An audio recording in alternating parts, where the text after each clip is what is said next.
اور کیا، اور پھر بشیر میمن کو بلایا گیا، عمران خان نے اپنے دفتر میں بلایا اور کہا کہ ان کے خلاف اپنے مقدمے کرو. ان کو جی یہ جعلی مقدمے، جھوٹے مقدمے میں نہیں کر سکتا. اب بتائیے کہ یہ سارا آن ریکارڈ ہے، یہ کوئی ریکارڈڈ بات نہیں ہے. بشیر میمن نے خود انٹرویوز دیے ہیں، بیانات دیے ہیں اخبارات میں، ان کے سٹیٹمنٹ چھپی ہیں. آپ ان کے اوپر اپنا غور کریں کہ اس کا کیا ہوا. کیا میں نے پالیسی کو امینڈ کیا، میں نے پالیسی کو میں نے چینج کیا؟ کوئی سوال نہیں پیدا ہوتا. تو اتنا شور میڈیا پہ جو اٹھایا گیا ہے، خدا را آپ دیکھیں نا، انصاف کریں. اگر میں نے کوئی اس میں زیادتی یا غلطی کی تو اگر آپ مجھے پکڑیں گے تو میں ضرور اس کا جواب دوں گا. اگر غلطی کی تو آپ سے، قوم سے معافی مانگوں گا، پوری قوم سے ہاتھ جوڑ کے معافی مانگوں گا. لیکن جہاں پر ہیرو جواہرات کی بات ہوئی کہ جو وہ اتنی وہ 2.5 یا 3 کیرٹ میں نہیں مانتے، وہ کہتے ہیں کہ مجھے 5 کیرٹ کے چاہیے، ہیرا چاہیے یا انگوٹھی چاہیے. خدا را، اور قوم کے جو ایسٹ جو ہیں کس طرح بے دردی سے ان کو بیچا گیا.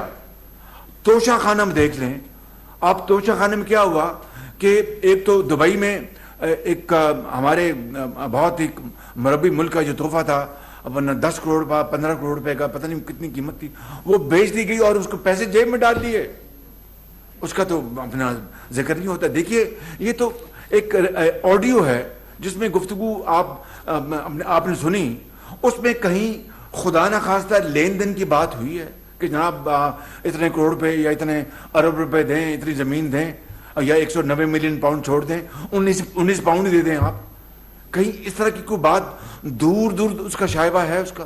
پھر یہاں پر اسلام آباد میں اور گھڑیاں بیچ دی گئیں، قانون کی دھجیاں اڑائی گی، گھڑیاں بیچ کے پیسے جیب میں ڈال لیے، اور بعد میں جو توشہ خانہ کی جو تھی وہ اپنا پرسنٹیج وہ وہاں پر جمع کرا دی. کبھی اس طرح ہوا آپ نے کبھی دیکھا؟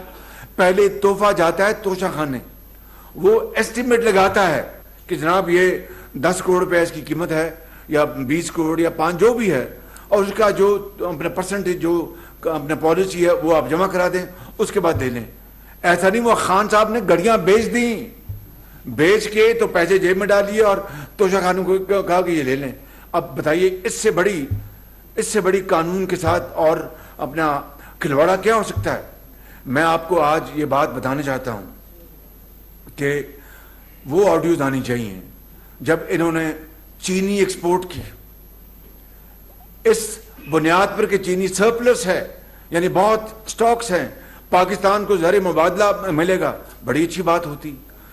52 روپے قیمت تھی چینی کی میاں نواز شریف کے زمانے میں. 2018 ستمبر کی یہ ریکارڈ کی بات کر رہا ہوں، اٹ از irrefutable ایویڈنس. اور اس کے بعد وہ چینی ایکسپورٹ ہی، اس کو پر لگ گئے، آگ لگ گئی، چینی 100 روپے سے اوپر چلی گئی. اور کیا ہوا اس دوران کہ سبسڈی بھی دی گئی، سبسڈی. اور پھر ڈالر جو تھا وہ روپے کے مقابلے میں بڑی تیزی سے اوپر جا رہا تھا اور روپے کی قدر گر رہی تھی. یعنی اٹ واز اے ونڈ فال. ایک طرف سبسڈی لے رہے ہیں اور دوسری طرف ہر کلو کے اوپر جو ڈالر اور روپے میں جو کمی آ رہی تھی روپے کی قدر میں، وہ بھی پیسے جیب میں جا رہے تھے. اس طرح پاکستان کا اربوں روپے کا یہ اسکیم ہے، اربوں روپے کا. اور آپ یاد کریں رات کے 12 بجے خان صاحب پریس کانفرنس کرتے ہیں، میں چھوڑوں گا نہیں، یہ کمیشن میں نے بنا دیا ہے. وہ کدھر کمیشن، کہاں رپورٹ، ایز اے اسپیک، کس کو پوچھا گیا، کس کو سزا ملی، کس کی جیب سے پیسے نکلوائے گئے. اسی طرح گندم ایکسپورٹ کی گئی اور بعد میں ناقص گندم منگوا دی گئی. اربوں ڈالر پاکستان کے اس طرح برباد کیے گئے. کسی نے اس کا نوٹس لیا، اس کا پوچھا کسی نے؟ وہ کہاں تھا نیب اس وقت؟ اور نیب کیوں بولتا؟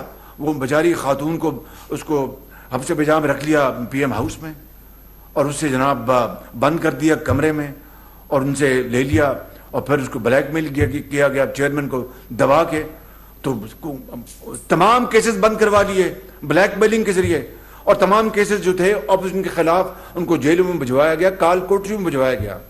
تو میرے دوستو، میرے بھائیوں، آپ میرے بہت یہ کہیں نا شہباز شریف تم نے یہ غلط کام کیا، اس کا جواب دو، پھر تو میں حاضر ہوں.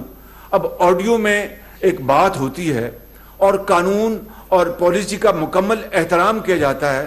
کوئی سفارش نہیں ہے مریم نواز کی، کوئی مجھے نہیں انہوں نے سفارش کا کہا, مجھے نہیں کہا کہ انکل آپ فیور کریں, مجھے وہ بیٹی انکل کہتی ہے کہ آپ فیور کریں.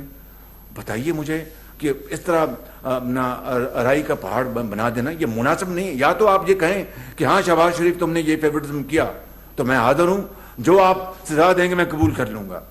اس کے علاوہ آپ یہ دیکھیں کہ اس کے علاوہ اب یہ بات یہاں پر ختم نہیں ہوتی. پھر آپ نے یہ دیکھا کہ کس طریقے سے اپنا پشاور میٹرو کا اسٹے آرڈر لیے ہوئے ہیں. اب بتائیے ہمیں تو کسی نے اسٹے آرڈر دیا تھا جناب, ہر جگہ سے اسٹے آرڈر لیے ہوئے تھے اور دبا کر جو اپنا عدلیہ کا انہوں نے مذاق اڑایا, اس کے خلاف ڈھڑائی کے ساتھ مزاحمت کی.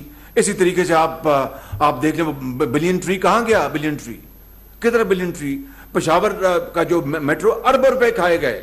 اس طریقے سے ان کی جو کرپشن جو ہے اس کی داستان میرے پاس. آپ مجھے بھی شہباز شریف آپ نے پچھلے 5 مہینے کیا کیا, مجھے تو اب رات کو نیند نہیں آتی تھی کہ بھئی خدا نخواستہ ڈیفالٹ ہو جائے گا. IMF کی شرائط اتنی کڑی تھی,